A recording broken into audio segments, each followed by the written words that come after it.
Good afternoon, class. I'm going to pick up where I left off today. You'll recall we were talking about the experience of pre-America America, meaning the English colonies of North America, starting in the early 1600s, the early 17th century, and how the idea America sort of begins, perhaps most powerfully, as an idea. But I wanted to start out, this map probably looks familiar to you. It's in your textbook reading. It was in your textbook reading for today's content. And I just thought we'd start there, and I'll just quickly push through the points that I got to. Today we're talking about this concept of millenarianism and this how it's steeped in some of the powerful imagery of end times evident in early modern and modern Christianity, particularly stemming from the Protestant and evangelical segments of this very active and lively religious period in world history. And we talked about Zoroastrianism and how Calvin sort of built upon some of the founding imagery that is part of the Judeo-Christian tradition and really tries to fill in some of the blanks. Most of this idea of living saints and 1,000 years and an ordeal and an ultimate redemption or delivery from end times for those who were elected or the chosen of God's calling. The reason it becomes important here at the beginning of the 17th century is that there's now this new stage upon which some of these religious images and these religious plot lines for this idea of the ordeal, the millennium, the living saints, the Americas, particularly North America, becomes this like blank slate upon which the imagery of end times Christianity can be enacted. And so that's part of the real allure and part of the power of this idea of America. We'll see that there's some interesting twists and turns along the way, but it's important to note the promise and the excitement that was there for many of these early pilgrims, and then to a lesser extent early Puritans in North America. We talked about how the ordeal came to fit nicely with the challenges posed by Native Americans, that Native Americans are going to be largely interpreted by these early colonists as part of the wilderness experience, and wilderness will be part of the ordeal, the uncertainty, the trial, the test, the insecurity, and quite frankly, the fear of these wild, unknown, mysterious places. And this gives rise to a literature, these witnessing narratives. I talked about Mary Rawlinson and the sovereignty and goodness of God, and how in some ways it even created a dilemma as to what degree Native Americans should be converted to Christianity. Are they first and foremost obstacle in wilderness that needs to be overcome, or are they people that warrant God's grace and therefore are the responsibility of these Christian pilgrims and these Christian religious refugees to convert to their faith? So we left off today talking about mercantilism. I spent some time in class describing the basic system of mercantilism and how it consisted of a mother country or a core that was using the colonies, using her colonies or the periphery to meet the fundamental economic needs of the mother country. This was very much the economic system of choice for European countries during the 1500s, 1600s, 1700s. I would say ever since Spain had happened upon its accidental discovery and had begun to take from it the very valuable silver, and then also other agricultural and raw materials. I've also put up here salutary neglect, and if you've been taking an American history class, 20, 30 years ago, you would likely know this term, and it's possible that you've heard this term from your own American history instructor. But salutary neglect refers to a fairly long period of time in American colonial experience, particularly the first 100 years or so. Maybe you could think of it as the 1600s. And during this period of the English, or the colonial English lands in North America, by and large, the Crown of England more or less ignored her colonies in North America. The term salutary neglect sort of refers to like respectful neglect. It's kind of like a welcome neglect, okay? And this sort of refers to this sort of happy medium that the colonists on the one hand and the Crown and British authorities on the other hand, that essentially the colonists in North America, the English colonists, were allowed to do more or less as they saw fit. They set up economies, they set up settlements, they established treaties with Indians, so on and so forth. By and large, they did this on their own.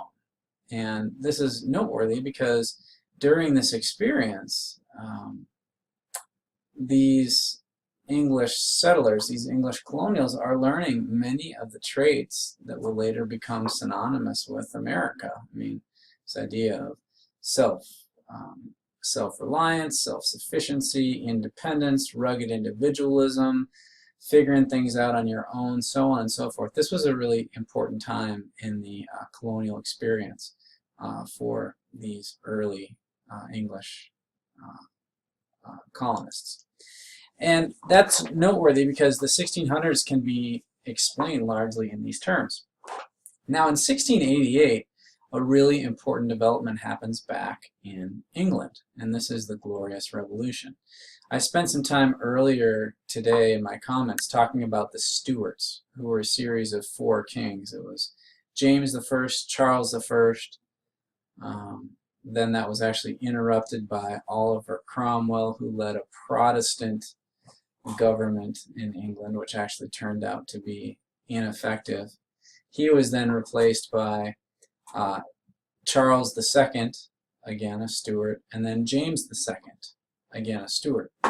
This was true until 1688. And what happens in England in 1688 is really important to understanding the experience of the American colonies, because the English people determine that they are no longer okay, and particularly, let's just say, the Parliament of England determines it's no longer comfortable with James II. He has proven to be a rather power-hungry and forceful king who does not take into consideration the needs and wants of Parliament and other powerful members of English society.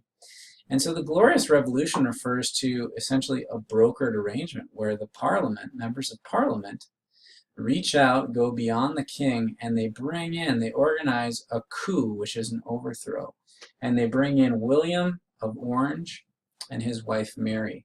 And so starting in 1688, William and Mary will become the rulers of England. And this is, of course, a dramatic change because the unpopular James II is now gone. But what's really important in the story is that Parliament, the English Parliament, reasserts its control, powerful control, and England is going to become a constitutional monarchy, which means there will be a king, but that king will be subject to the will and desires of Parliament. So we have a really dramatic change here. And as we move through this week, you'll see how that compares with the more powerful king rule in other parts of Europe. So just sit tight with that for now. And what this means is, starting from the Glorious Revolution of 1688, back in the English colonies, which will later become the United States, there is a change, an important change, and now we can say that some of the radical Protestantism, that millenarianism that we talked about earlier today, is going to now kind of fuse into something of a, we can call it a non-religious religion, if that makes sense. Call it a secular religion. And it's the idea that the English colonists are going to seize upon the Glorious Revolution in England as an opportunity to take more power for themselves. They had been denied some powers under James II, the Stuart king, and they were now going to make sure they took advantage of this change in 1688 to create more power for themselves. They start to try on this idea of republicanism.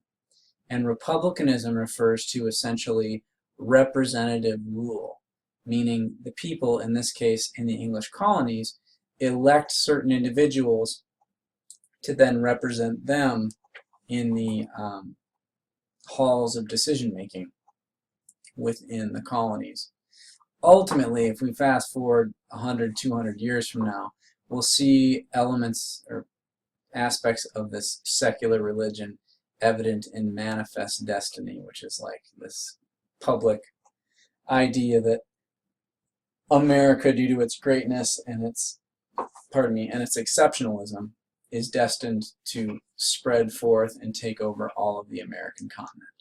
So this is really important. Here's a picture of William and Mary, who back in England are elevated to the throne, but not without tremendous consequences and changes in the English colonies. So bye to James II. He will now pass into the rearview mirror. This is sort of a rejection of a couple of James II's trademarks as a ruler. He was, of course, as I already mentioned, trying to turn England back to her Catholic past. And also he was trying to establish absolute rule, absolute power unto his monarchical self, unto his kingly office and state. Now we're going to have instead William and Mary, but William and Mary are going to rule with some restraints placed upon them, particularly by Parliament. It's going to be constitutional monarchy.